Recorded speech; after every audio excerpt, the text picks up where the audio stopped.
Hi everyone, welcome to Ebit Cash और स्वागत है आपका एक और एपिसोड में जिसका नाम है चार्ट ऑफ द वीक, जिसमें हम हर हफ्ते चर्चा करते हैं एक ऐसे चार्ट की जिसमें हमें कुछ खास पैटर्न्स नजर आते हैं, कुछ खास एक्टिविटीज दिखती हैं या कुछ ऐसा दिखता है जिससे हमें लगता है कि आगे आने वाले समय में इस स्पेसिफिक चार्ट, स्टॉक या कंपनी पे किसी भी प्रकार का अपवर्ड या डाउनवर्ड मूवमेंट बन सकता है। चलिए चलते हैं इस हफ्ते के चार्ट पर और डिस्कस करते हैं इसके पीछे के लॉजिक के बारे में।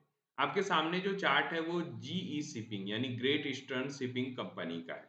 पहले जानते हैं ये काम क्या करती है।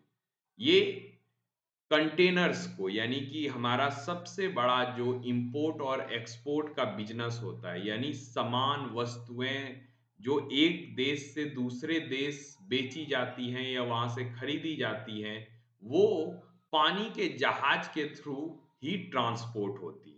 और उसमें एक बड़ा प्लेयर है ग्रेट ईस्टर्न शिपिंग कंपनी यानी जीई शिपिंग। अभी जिस जोन में हम यानी वॉर जोन उसको बोला जाएगा, क्योंकि आप लगातार चर्चा सुन रहे होंगे यूएस ईरान वॉर की, और उसमें स्ट्रीट ऑफ हार्मोज जो एक रास्ता ईरान ने बंद करके रखा है उसकी चर्चा बार बार हो रही है। ये इतना इंपॉर्टेंट क्यों है? ये इतना इंपॉर्टेंट इसलिए है क्योंकि ये 53 किलोमीटर का एक जो चौड़ा रास्ता है, ये ईरान के कब्जे में है।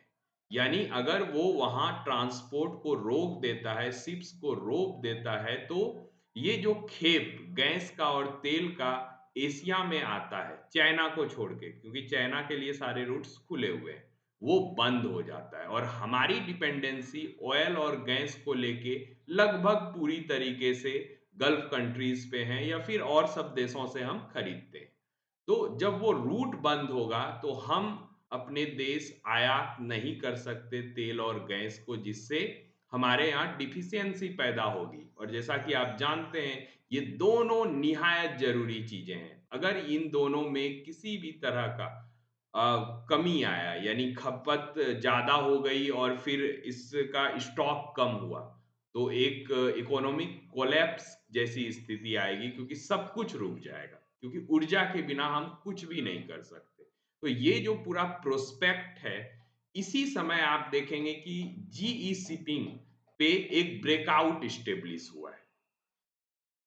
टाइमिंग की चर्चा मैं इसलिए कर रहा हूं क्योंकि हमेशा शेयर को कोई ना कोई ट्रिगर चाहिए होता है। यानी कि ऐसे तो लॉन्ग टर्म में अर्निंग और शेयर मार्केट का प्राइस साथ में चलता है, लेकिन कभी कभी ये काफी दूर हो जाते हैं। जी शिपिंग काफी अंडर वैल्यूड हो गया था जब इसमें किसी भी तरह का न्यूज या ट्रिगर नहीं आ रहा था, लेकिन अब चूंकि ये डायरेक्टली इन्वॉल्व है उस वार सिचुएशन में जहां से प्रॉब्लम्स आ रही हैं, तो इससे इसके प्रॉफिट पर इंपैक्ट पड़ेगा। कैसे पड़ेगा? क्योंकि आप देखें कि जहाज जब कोई कंपनी बुक करती है, जब कंटेनर बुक करती है, तो उसमें तीन तरीके से उन्हें चार्ज किया जाता है। एक तो डिस्टेंस वाइज कि कितना डिस्टेंस ट्रेवल करना है, दूसरा है टाइम वाइज, अगर किसी वॉर के कारण या रास्ते में किसी प्रॉब्लम के कारण उन्हें रुकना पड़ता है, उस शिप को रुकना पड़ता है, तो जो होल्डिंग पीरियड होता है, अगर इसे साधारण भाषा में समझना है तो मैं ओला से समझाता हूं।